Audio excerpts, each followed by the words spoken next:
Smoke still hung low over the wreckage when Rhett Calder rode into it, and neither one expected the wreckage to change the whole shape of his life.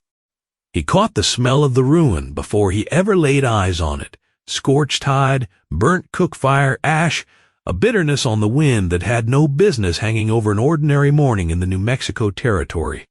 When he crested the last rise above the wash, the sight below stopped his horse cold. Lodge poles lay collapsed and blackened. Baskets sat scattered and split across bare, trampled ground.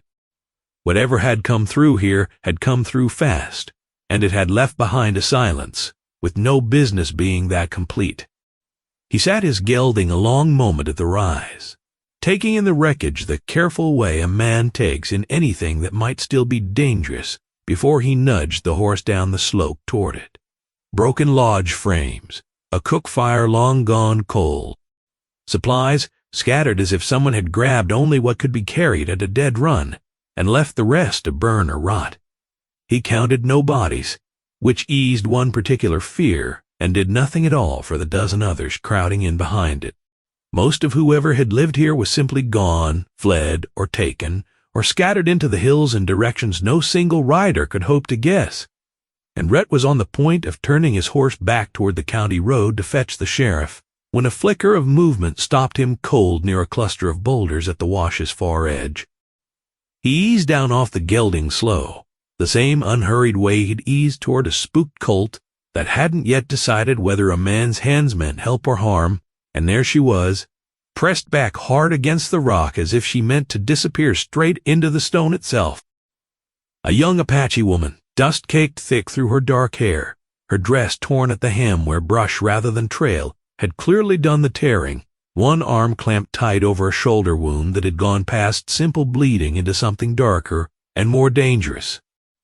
Her eyes found him and went sharp, instantly. Dark, furious, frightened all at once. The look of something cornered that meant to make the cornering cost a man dearly if he pushed his luck 1 inch further than she allowed. She didn't cry out. She didn't beg. She only held herself with an animal stillness, plainer than any words, that promised she would run the instant her legs would carry her, wound or no wound. The second he gave her one single reason to believe running might actually save her. Rhett had learned patience the hard way, gentling green horses on his father's spread since he was younger than he could rightly remember being, taught by a quiet, careful man who believed a horse broken by force stayed broken in ways that never fully mended, and who'd passed his son that same conviction about people long before either of them had cause to test it on one. His father had died of a bad fall 3 winters back, and his mother, unable to face the emptiness of the house afterward, had remarried an Easterner within the year and gone back to a city Rhett had visited exactly once and had no particular wish to see again. He'd stayed. The land was the one thing he still knew how to love without complication, and it was that same worn patience, inherited whole from a father 3 years gone, that kept his hands loose and low now, his voice pitched soft, the way a man talks down a spooked mare rather than the way he talks to another grown person. He didn't press her for a name.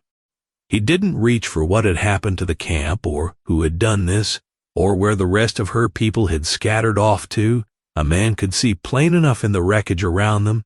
that there would be time enough for those particular questions later if there was ever truly a right time for them at all. Instead, he unhooked the canteen from his saddle, slow and deliberate, and set it down on a flat rock roughly halfway between them, before backing 3 full steps away, palms open, giving her every bit of room a cornered creature needs before it can decide a stranger isn't the danger it first assumed. She watched the canteen a long, considering moment before she moved for it, quick and wary, as though she expected him to snatch it back the instant she reached. She drank only a little, an act of pure discipline, from someone who plainly hadn't had a clean swallow of water in the better part of a day, her dark eyes never once leaving his face while she did it. When she tried to push herself upright, her breath caught hard and her knees buckled halfway there, and Rhett was moving before he'd fully decided to be, though he pulled up 2 strides short and simply held out an open hand, an invitation. She looked at that outstretched hand a long moment, weighing something in a private ledger he would never be privy to, and then she took it. He lifted her onto the gelding with more care than he would have credited himself capable of that morning, swung up behind her, and turned the horse toward home at a slow, careful walk that made no further claim on her than simply staying upright. Neither of them let a single word pass the whole ride back. He never once pressed her for a name. Not that afternoon, and not for a good long while after it, and something about the not asking seemed to ease her, mile by silent mile, more thoroughly than any gentle question could have managed. Rhett had come to understand, over 3 solitary years running his father's ranch alone, that some kindnesses land harder when a man doesn't dress them up in words, that a person who has just lost everything doesn't need to account for herself before she's earned so much as a full night's rest, and that the plainest mercy he had to give was simply making no claim on her at all. The ranch sat low against a stand of cottonwoods along Antelope Creek, a modest-bred rat had built up slow in the years, since his father passed it down to one sturdy house, one leaning barn he kept meaning to reshingle, a garden his mother had started the spring before she remarried and moved back east, leaving her half-finished rows of beans and squash for Rhett to either tend or let go to seed. He'd chosen, mostly out of stubbornness, to tend them, the same stubbornness that kept him working this dry stretch of territory alone rather than following her, the same patience that had made him, by 31, a man more at ease around horses than around other people, and long past minding the difference. He settled the wounded woman into the small side room off the kitchen that had sat closed up and unused for 3 winters running, brought in clean water and a basin, cleaned the wound at her shoulder as gently as his rough, rope-call-used hands allowed, and left a full plate of food outside her door before shutting it soft behind him, giving her the one thing he suspected she needed most of all just then, to be left entirely, completely alone. He didn't linger by the door listening for her. He made no move to learn whether she was comfortable or hurting or afraid of the dark house around her. He simply did the evening chores that needed doing same as any ordinary night, and let the ranch's plain, unhurried rhythm carry whatever weight words never could have managed on their own. Her fever ran hot the first 2 nights, low and stubborn rather than raging, and Rhett kept a careful ear turned toward that small side room through both of them, without ever once opening the door uninvited. He left cool water and clean cloths on the sill each evening, and found them gone come morning, the basin emptied and set back neat exactly where he'd left it, a small, silent proof that she was tending herself even in the depths of a fever that would have laid most grown men flat on their backs. By the 3rd morning the fever had broken, and he found the door standing open a crack for the first time, the wounded woman sitting upright against the wall inside, watching him through the gap with eyes gone a shade less wild than they'd been among the rocks, though not 1 degree less careful. On the 5th morning, restless, with health returning faster than her wound had any right to allow, Kaya rose before first light and walked the full distance to the ridge above the creek and back again, testing the strength returning to her legs, and testing, too, if she were honest with herself, how far a body in her condition might actually carry her, should she choose to slip away before this quiet rancher woke to notice she was gone. She stood a long while at the top of that ridge, looking north, toward the direction she guessed what remained of her scattered people might have run, weighing the whole hard math of surviving alone against whatever this stranger's silent charity was actually costing her in return. Working through the accounting slow and careful the way her own mother had once taught her to work through any hard decision, she could name no single thing he had required of her since the moment he'd set that canteen down on the flat rock between them. Not her name, not her story, not even simple gratitude given out loud. A debt with no stated price was still a debt. She knew that well enough from harder lessons than this one. But she found herself curious, against every careful instinct that had kept her alive this long, to see what kind of man kept his accounting so plainly absent from everything he did. She walked back down off the ridge before the sun cleared the hills, and when Rhett came out to the well that morning, he gave no sign at all that he'd noticed she'd been gone the better part of an hour, or that her boots carried fresh dust from ground well past the yard's edge. She decided, watching him draw water without a single question in his face, that she would stay a while longer yet, and see what more, if anything, this particular stranger might want from her before she judged him fully. The days that followed settled into something neither of them named out loud. She kept nearly silent, hardly a sound passed her lips, in fact, for the better part of a week, but she watched everything, sharp-eyed and careful, the way a creature watches a country it doesn't yet trust enough to walk through with its guard fully down. She watched him mend a hinge on the chicken coop with a patience that seemed at first to puzzle her plainly. She watched him gentle, a green colt in the round pen using nothing but time and a soft voice, a method that plainly surprised her the first afternoon she caught sight of it through the crack of her door. She watched him leave a full plate outside that door morning and night without once knocking, without once making any claim at all on her in return. And Rhett came to understand, slowly and without ever quite deciding to understand it, that this plain absence of expectation was the strangest gift he could possibly give a woman who had likely spent her whole short life being pressed for things, obedience, gratitude, an accounting of herself. He required nothing whatsoever of her, and it was that nothing, more than any single kindness he could have named out loud, that seemed to loosen something tight and wary behind her eyes, day by unhurried day. By the second week she had taken to standing in her doorway rather than staying shut behind it, watching the yard with an attention that had shifted, subtly and without fanfare, from pure wariness into something closer to plain curiosity. She watched the horses run the far pasture at dusk, ears pricked toward a freedom she couldn't yet claim for herself. She watched Rhett split kindling with the unhurried rhythm of a man who had done the same chore 10,000 evenings running and expected to do it 10,000 more. Once catching him, watching her watch him, she didn't flinch away the way she had those first raw days. She only held his gaze a moment longer than strictly necessary before turning back toward the horses, and Rhett found himself standing there in the woodchip dust a good while after she had gone back inside, turning that one small, done remarkable moment over in his mind like a coin he wasn't yet sure how a man was supposed to spend. One evening in the third week, with the sky gone that deep burnt orange color the high desert only manages a handful of evenings each season, she came all the way out onto the porch for the first time and settled herself on the top step, a careful 3 feet of distance sitting deliberately between her and where he sat mending a bridle strap. The dying light caught her dark hair and the clean line of her jaw, and for a long while neither of them let a single word break the quiet, content to let the sunset do whatever talking needed doing between two people still mostly strangers to each other.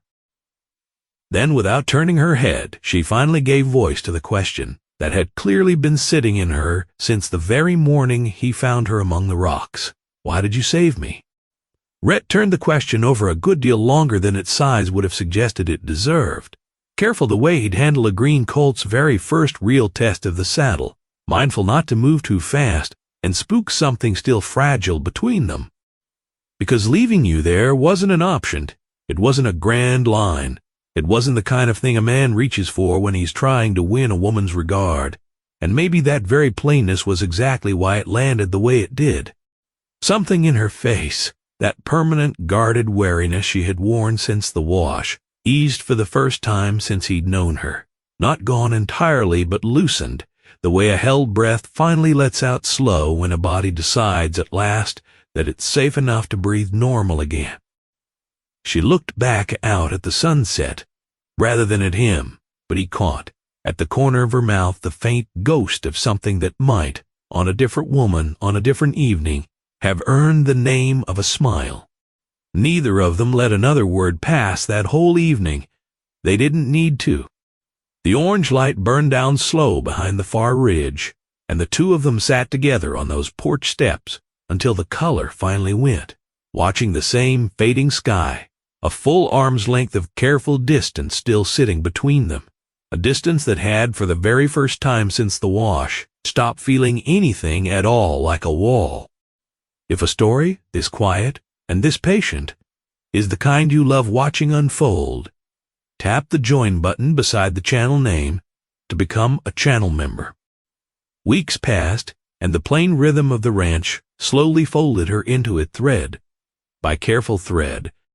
She started small, carrying water up from the creek without once being pressed to, resetting a sagging fence post with a competence that made plain she had done that particular kind of work plenty in her own life before the wash took it all away from her. Then she moved to the horses, and it was there Rhett watched something in her come fully alive for what he suspected was the first time in a great many hard months. She had a gift with them, a stillness in her hands that even his own patient methods couldn't entirely match. The green colt that had fought him hard for 3 straight weeks stood quiet and trusting under her palm inside of 2 short days, and Rhett stood at the fence rail one whole afternoon just watching her work the animal, half forgetting the harness he'd come out to mend. Struck plain by how little that colt's ease around her had to do with anything he himself had taught either one of them, she began sharing small, unprompted things with him while they worked side by side. A memory of her grandmother teaching her to read coming weather in the particular shape of clouds banking over distant hills, a recollection of gathering piñon nuts each autumn alongside a dozen laughing cousins across some far-away hillside he would never see. Small, warm fragments of a whole rich life he was only now beginning to understand had existed, complete and unbroken, long before the morning he found her scattered and torn among the rocks. He took in every one of them the careful way a thirsty man drinks, mindful not to spill a single drop of it by breaking in. Rhett found himself looking forward morning after morning to the sound of her footsteps outside the barn, to the sight of her at the fence line most evenings now, arms folded loose over the top rail, watching the sunset with an ease she hadn't managed that first burnt orange evening on the porch.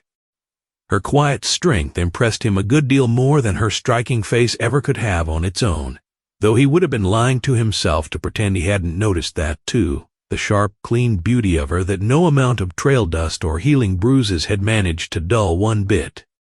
Still, he kept a careful, deliberate distance from anything resembling outright hope.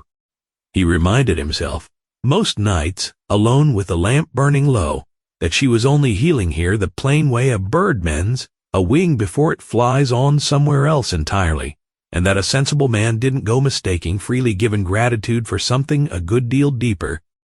In turn, she taught him things no amount of fence mending or horse gentling ever could have.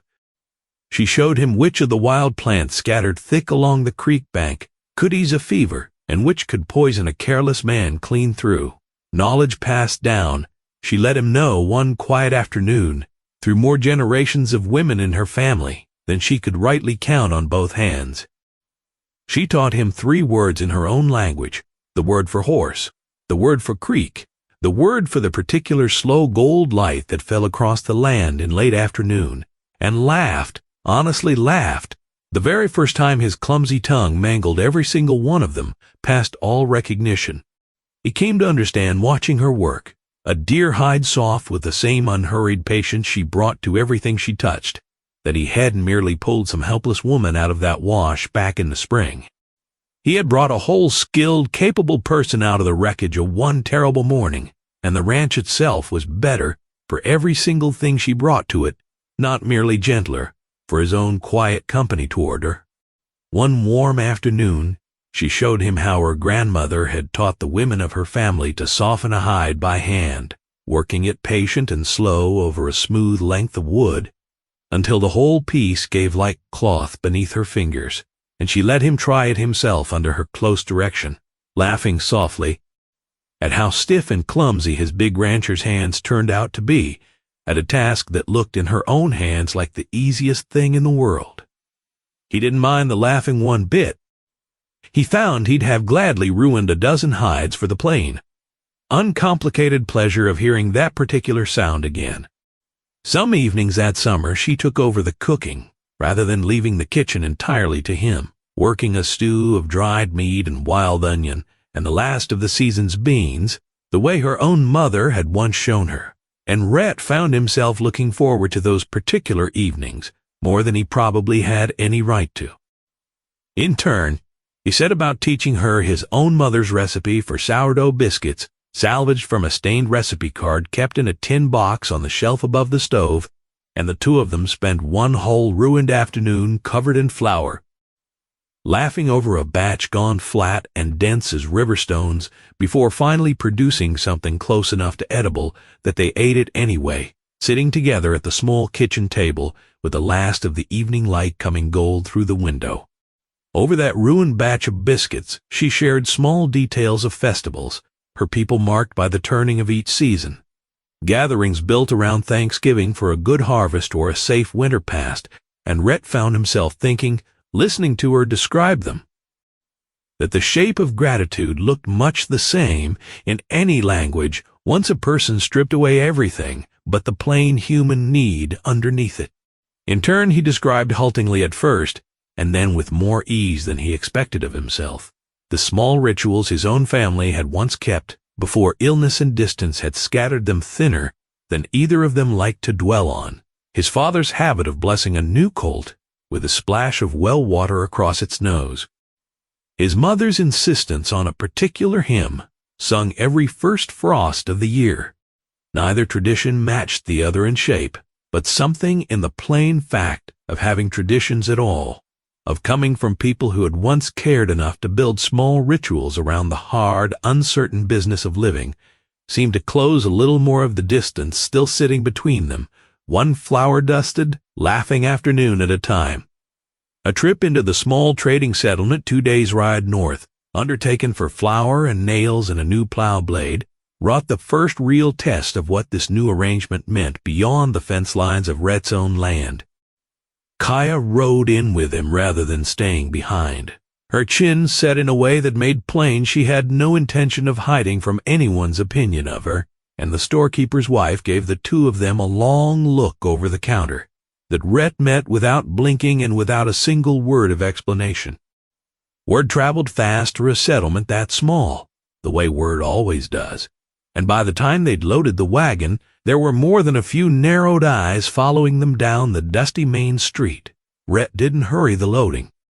He didn't lower his voice or shorten his conversation with Kaya out of any deference to the watching townsfolk, and when one weathered rancher he'd known for years let loose some low, ugly remark just loud enough to carry, Rhett turned and held the man's eye steady and plain until the fellow found something else to occupy his attention entirely.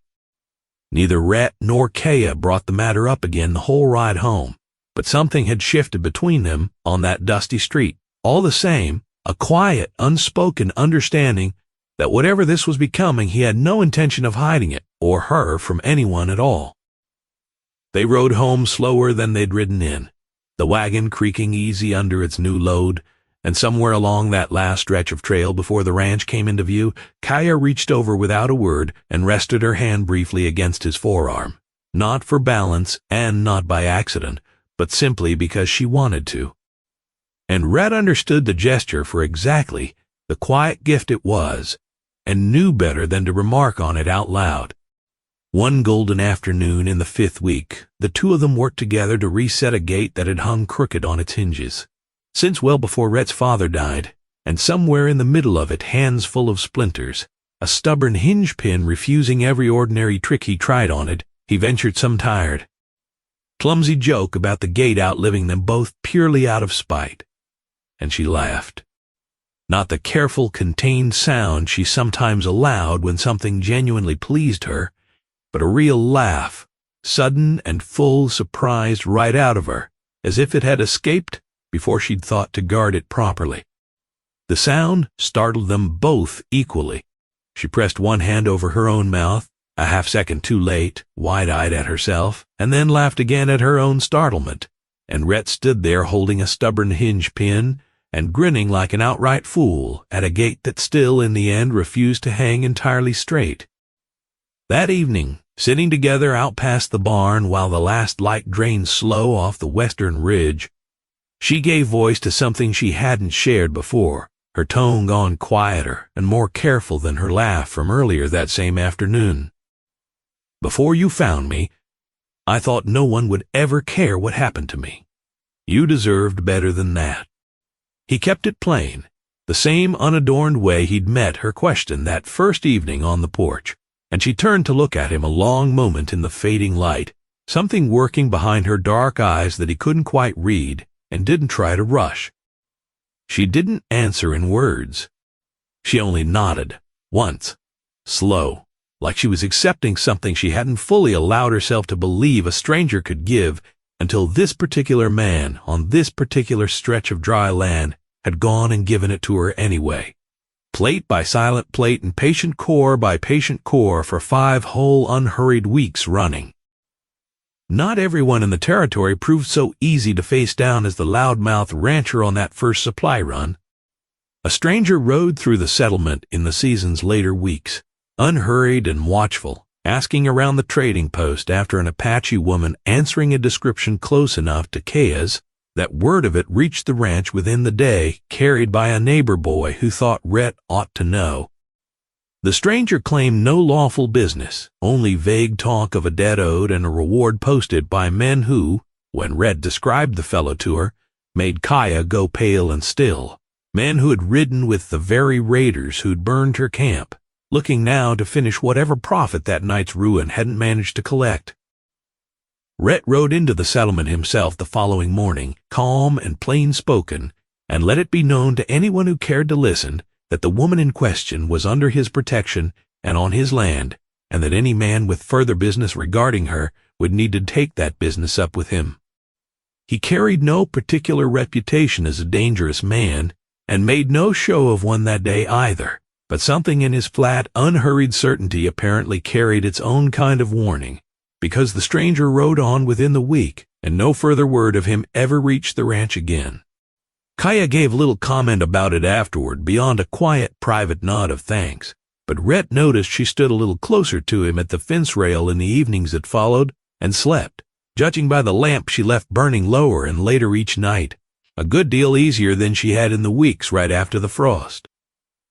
The first real cold of the season came on a night not long after, frost silvering the porch rail and the garden's last stubborn squash vines by morning, and Kaya stood out in it before sunup, wrapped in a blanket, watching her own breath cloud pale in air gone sharp and clean for the first time since Rhett had known her. She let him know, when he came out to find her there, that the cold reminded her of home in a way the long dry summer never quite had, that her people read the whole turning year in exactly this kind of morning, and that some part of her had been waiting without fully realizing it, for the season to shift before she could let herself properly grieve what the wash had taken.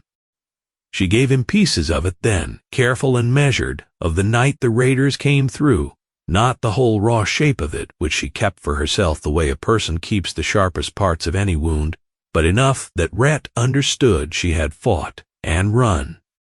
and survived on nothing but her own hard will alone, before ever reaching those boulders at the wash's edge.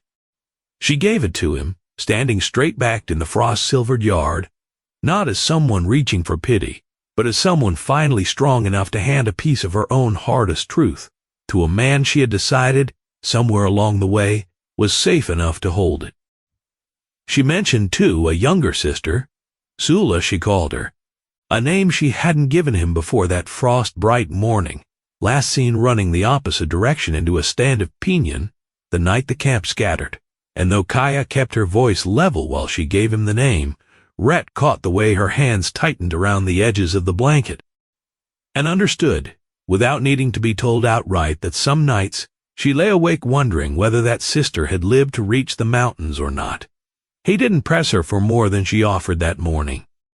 He only stood beside her in the cold, a good long while, saying nothing, letting his own steady presence be whatever small comfort a silent man had to give a fear that size.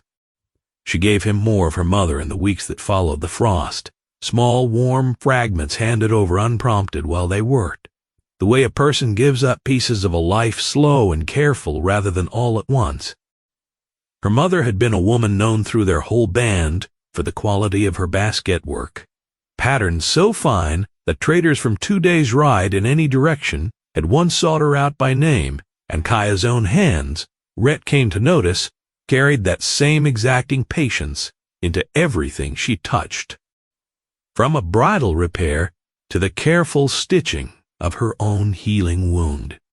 Her father she mentioned only once, and briefly, a quiet man, she let Rhett understand, who had died of a winter fever 3 years back, leaving her mother to raise 2 daughters alone the way plenty of hard women on both sides of this territory's long troubles. She did not know that autumn whether her mother had lived through the raid that scattered the camp, and she carried that not knowing the way Rhett imagined a person might carry a stone in a boot. Not agony exactly, but a steady, wearing discomfort that never quite let a body forget it was there. He never pressed her to give more than she chose on any particular evening, and she, in turn, never once mistook his quiet for a lack of wanting to know. Some nights she gave him a great deal. Other nights she gave him almost nothing at all beyond her company at the fence rail, and Rhett had learned well enough by then that both kinds of evening carried the same plain gift inside them, her choosing, freely and entirely, on her own terms, to be here rather than anywhere else on this whole earth. A few evenings later she came to find him at the corral fence, something small clutched tight in one closed hand, and waited patiently until he'd finished looping the last coil of rope before she held it out to him. A narrow bracelet worked in tiny beads, deep red and bright white, and a blue near the color of the sky just before full dark, patterned in a design he didn't recognize but understood, somehow without needing it explained, to be old and considered and entirely hers alone to give. In my people's way, this means I trust you. Rhett took it careful in his rough, weathered palm, the small woven weight of it far heavier than its modest size had any right to be, and found the words he wanted too small for what he was actually feeling, the way plain thanks always sits too small underneath something that large and true. He didn't try to force bigger words past what felt honest. He only closed his hand, gentle around the bracelet, and looked at her the way he hadn't quite let himself look at her before, without any of the careful, rationed distance he'd been keeping between them for 5 long weeks running. You never once asked my name, didn't figure it was mine to ask for. Figured you'd give it over when it was yours to give, and not one moment before. Something in her face went softer at that than it had gone, even on the porch, that first sunset evening, softer than her laugh over the crooked gate. Gaia, that has always been my name. I am giving it to you now, same as I am giving you. This she nodded toward the little bracelet, still closed, safe in his fist. He gave her name back to her once. Quiet, testing the shape of it, careful in his own mouth, the same way he'd once tested her language's word for creek and horse and slow gold afternoon light, and something settled into place inside his chest that he recognized. Walking back to the darkened house alone that night, under a sky gone thick and bright with stars, as a man recognizes a debt he had already, somewhere along the way, decided he would never once regret owing. He didn't sleep easy that particular night, turning the little bracelet over slow in his fingers by lamplight, long after any sensible rancher would have banked the fire and gone properly to bed. He understood something now that he had been carefully holding off understanding for 5 whole weeks, somewhere between that first burnt orange evening on the porch and this one. Standing at the corral fence, with her name freshly given into his keeping, he had gone and given away his entire heart without ever quite deciding to. The plain way a man doesn't so much decide to fall as simply notice one perfectly ordinary evening that he already has, and that there was never really any use pretending otherwise from here on out. He thought, too, of the sister she'd named to him in the frost, and found himself hoping, quietly, without a single word of it reaching her, that whatever came of the search she would surely want to make, come spring, it would bring her joy rather than a fresh grief, and that whichever way it went, she would let him ride alongside her for it, rather than facing it alone the way she'd faced so much else already. He kept none of that to her that particular night, and she didn't press him to. Some things, he was learning steadily from her own quiet example, are better given the same unhurried way a wound is given proper time to close clean, rather than rushed and reopened for no better reason than wanting to be finished with the waiting sooner. But the next morning, and every ordinary morning after it, something had shifted plainly enough between the two of them that even the rare ranch hand who rode through for supplies caught it, without either of them ever giving a single word of explanation, the way she had taken to calling the ranch home rather than simply here. The way he had taken to bringing 2 cups of coffee out to the porch each evening instead of 1, without either of them ever once discussing when exactly that particular habit had started. If this slow, patient kind of frontier love story is the kind that keeps you watching, become a channel member. Tap join beside the channel name. Autumn came on slow and gold that year, turning the cottonwoods along Antelope Creek 1 leaf at a time, and Kaya stayed straight through all of it, healing fully in body long before either of them let themselves believe out loud that her staying had stopped being about healing at all. She never once brought up moving on to search for whatever remained of her scattered people, though Rhett understood, from the frost-bright morning she'd given him Sula's name, that the searching still sat quiet and constant somewhere underneath everything else between them, waiting patient for spring, the way the land itself waited. He never pressed the subject himself, either some careful half-superstitious part of him, unwilling to hand a solid shape to a fear he hadn't yet had to face straight on. They worked the ranch together, now as plain equal partners rather than as rescuer and rescued. Her hands every bit as sure on the reins and the rope as his own had ever been, her laugh no longer rare, no longer startled out of her by surprise, an ordinary welcome sound around the place that even the horses themselves seemed to have grown fond of hearing. The harvest came in heavy that year despite the long dry summer that had come before it, and one crisp evening the two of them worked side by side, well past sundown, getting the last of the squash and dried beans stored against the coming winter, hands dusty, breath showing pale in the cooling dark, trading easy. The unhurried talk about nothing much of consequence at all. Which of the 2 colts would take best to a saddle come spring? Whether the roof of the lean-to would hold through another hard winter? Small, ordinary questions that belonged, now, to 2 people who had settled fully into building a shared life. When the last basket was finally stored, Kaya straightened, pressed both hands to the small of her back, and looked out at the darkened fields with an expression of plain, uncomplicated contentment that Rhett understood. Watching her, he would have given a great deal to have earned some part of a hand in creating. Deep into that same autumn, a late-season storm blew through hard enough to spook the whole herd into the fence line, and one of the older mares came away from it with a bad gash along her flank that needed steady tending through the small hours of the night.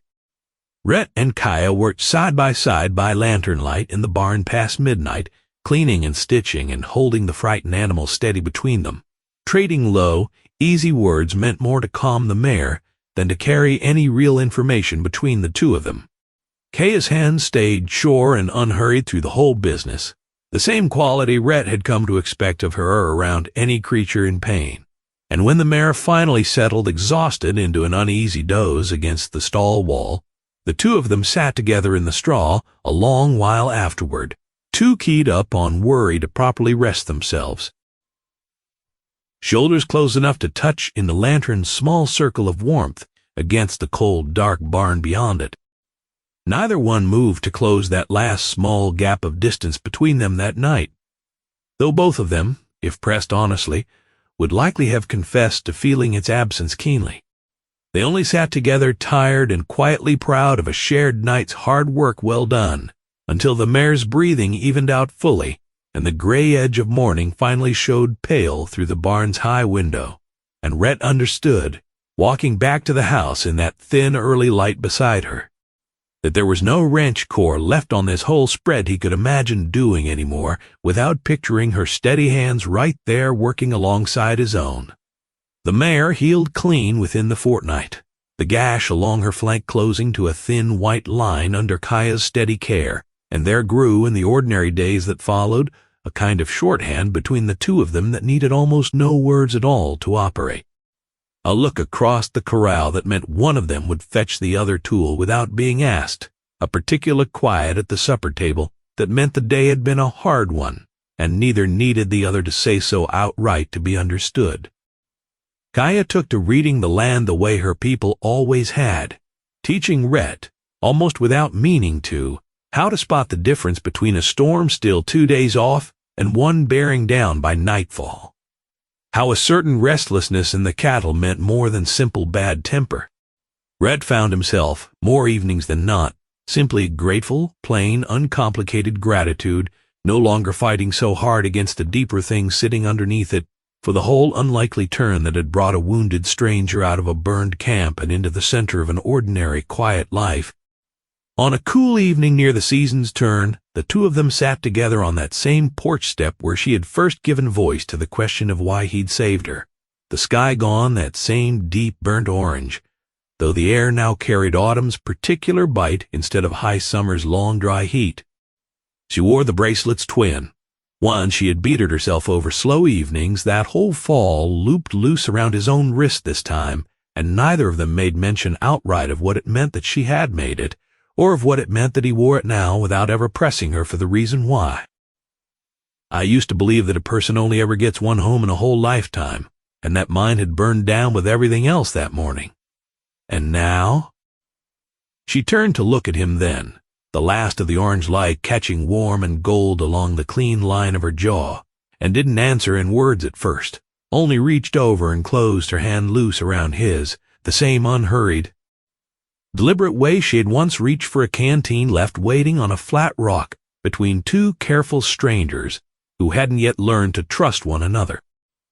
Now I think maybe a person can be given a second one if they're patient enough to wait for the right hand to give it. She lifted the hand, not holding his, and pressed it flat for a moment against the weathered porch post beside her, the same post Rhett's own father had set into the ground decades before either of them had been born, as if testing the solidness of it the way she might test the give of a hide before deciding it was ready for use.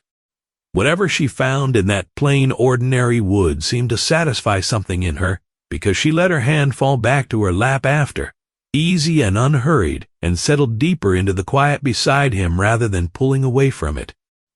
Neither of them let the larger word sitting plain and unspoken between them break the quiet that particular evening. Not yet, not with autumn,